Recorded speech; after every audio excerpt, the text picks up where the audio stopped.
ವೀಕ್ಷಕರೇ, ಸಪ್ತಾಶ್ವ ಟಿವಿಗೆ ಸ್ವಾಗತ. ನಾನು ಶಮಿ ಶೆಟ್ಟಿ. ಹೋಟೆಲ್ ಬೆಲೆ ಏರಿಕೆ ಮತ್ತು ಇಂದಿರಾ ಕ್ಯಾಂಟೀನ್ ಬಂದ್. ಗ್ಯಾಸ್ ಇಲ್ಲ, ತಿಂಡಿ ರೇಟ್ ಜಾಸ್ತಿ. ಸಾಮಾನ್ಯ ಮನುಷ್ಯ ಎಲ್ಲಿಗೆ ಹೋಗ್ಬೇಕು? ರಾಜ್ಯದ ಹೋಟೆಲ್ಗಳಿಗೆ ಗ್ಯಾಸ್ ಶಾಕ್. ಪ್ಲೇಟ್ ಇಡ್ಲಿ ಬೆಲೆ ಈಗ ಡಬಲ್. ಎಸ್, ಇವತ್ತು ನಾವು ಪ್ರತಿಯೊಬ್ಬ ಸಾಮಾನ್ಯ ಮನುಷ್ಯನ ಜೇಬಿಗೆ ಕತ್ತರಿ ಬೀಳ್ತಿರೋ ಒಂದು ಗಂಭೀರ ವಿಚಾರದ ಬಗ್ಗೆ ಮಾತನಾಡಲೇಬೇಕು. ಅದೇನಪ್ಪ ಅಂದ್ರೆ, ನಗರದ ಹೋಟೆಲ್ಗಳಲ್ಲಿ ದಿಢೀರಂತ ತಿಂಡಿ ತೀರ್ಥಗಳ ಬೆಲೆ ಏರಿಕೆ ಆಗಿದೆ. ಇದಕ್ಕೆ ಮುಖ್ಯ ಕಾರಣ ಅಡುಗೆ ಅನಿಲ ಅಥವಾ LPG ಗ್ಯಾಸ್ ಕೊರತೆ. ಬೆಂಗಳೂರಿನ ಪ್ರಖ್ಯಾತ ಕೃಷ್ಣ ವೈಭವ ಹೋಟೆಲ್ನಲ್ಲಂತೂ ಈಗಾಗಲೇ ಪ್ರತಿ ಪ್ಲೇಟ್ ಬೆಲೆ 5 ರಿಂದ 10 ರೂಪಾಯಿ ಜಾಸ್ತಿ ಮಾಡಿರೋ ಬೋರ್ಡ್ ಹಾಕಿದ್ದಾರೆ. ಅಡುಗೆ ಮಾಡೋಕೆ ಗ್ಯಾಸ್ ಇಲ್ಲ.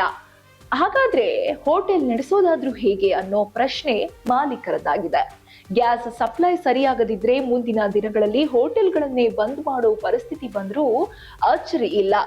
ಈ ಗ್ಯಾಸ್ ಅಭಾವ ಕೇವಲ ದೊಡ್ಡ ಹೋಟೆಲ್ಗಳಿಗೆ ಮಾತ್ರ ಸೀಮಿತವಾಗಿಲ್ಲ. ಅತಿ ದೊಡ್ಡ ಆಘಾತಕಾರಿ ವಿಷಯ ಅಂದ್ರೆ ಬಡವರ ಹಸಿವು ನೀಗಿಸೋ ಇಂದಿರಾ ಕ್ಯಾಂಟೀನ್ಗಳಿಗೂ ಕೂಡ ಈಗ ಗ್ಯಾಸ್ ಕಂಟಕ ಎದುರಾಗಿದೆ. ನಗರದ 170ಕ್ಕೂ ಹೆಚ್ಚು ಇಂದಿರಾ ಕ್ಯಾಂಟೀನ್ಗಳಲ್ಲಿ ಆಹಾರ ಪೂರೈಕೆ ಸ್ಥಗಿತವಾಗೋ ಭೀತಿ ಇದೆ. ಇದರ ಬಗ್ಗೆ ಗುತ್ತಿಗೆದಾರರು ಈಗಾಗಲೇ ನಗರ ಪಾಲಿಕೆಗಳಿಗೆ ಪತ್ರ ಬರೆದು ತಮ್ಮ ಅಳಲು ತೋಡಿಕೊಂಡಿದ್ದಾರೆ. ಅವರ ಹತ್ತಿರ ಇರೋ ಗ್ಯಾಸ್ ಕೇವಲ ಇನ್ನೆರಡು ದಿನಕ್ಕೆ ಮಾತ್ರ ಸಾಕಾಗುತ್ತೆ. ಆಮೇಲೆ ಏನಾಗುತ್ತೆ ಅನ್ನೋದು ಯಾರಿಗೂ ಗೊತ್ತಿಲ್ಲ. ಆಹಾರ ತಯಾರಿಕೆಯಲ್ಲಿ ವಿಳಂಬವಾಗ್ತಿದೆ. ಇದರಿಂದ ಜನರಿಗೆ ಸರಿಯಾದ ಸಮಯಕ್ಕೆ ಊಟ ಕೂಡ ಸಿಗದಂತಾಗಿದೆ. ರಿವಾರ್ಡ್ಸ್ ಅನ್ನೋ ಗುತ್ತಿಗೆ ಸಂಸ್ಥೆ ಈಗಾಗಲೇ BBMP ಮತ್ತು ಎಲ್ಲ ನಗರ ಪಾಲಿಕೆಗಳಿಗೆ ಅಧಿಕೃತವಾಗಿ ಪತ್ರ ಬರೆದು ಎಚ್ಚರಿಸಿದೆ.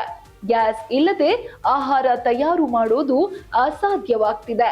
ದಯವಿಟ್ಟು ಮಧ್ಯಪ್ರವೇಶ ಮಾಡಿ ಅಂತ ಮನವಿ ಮಾಡ್ತಿದ್ದಾರೆ.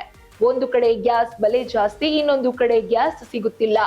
ಈ ಅವ್ಯವಸ್ಥೆಯಿಂದಾಗಿ ಮಧ್ಯಮ ವರ್ಗದವರು ಮತ್ತು ಕೂಲಿ ಕಾರ್ಮಿಕರು ಹಸಿವಿನಿಂದ ಇರಬೇಕಾದ ಪರಿಸ್ಥಿತಿ ಬಂದಿದೆ.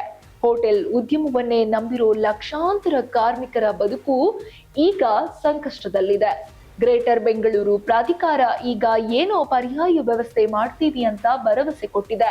ಆದ್ರೆ ಆ ವ್ಯವಸ್ಥೆ ಯಾವಾಗ ಜಾರಿಗೆ ಬರುತ್ತೆ? ಜನ ಸಾಮಾನ್ಯರು ಎಷ್ಟು ದಿನ ಅಂತ ಹೀಗೆ ಜಾಸ್ತಿ ಹಣ ಕೊಡೋಕೆ ಸಾಧ್ಯ?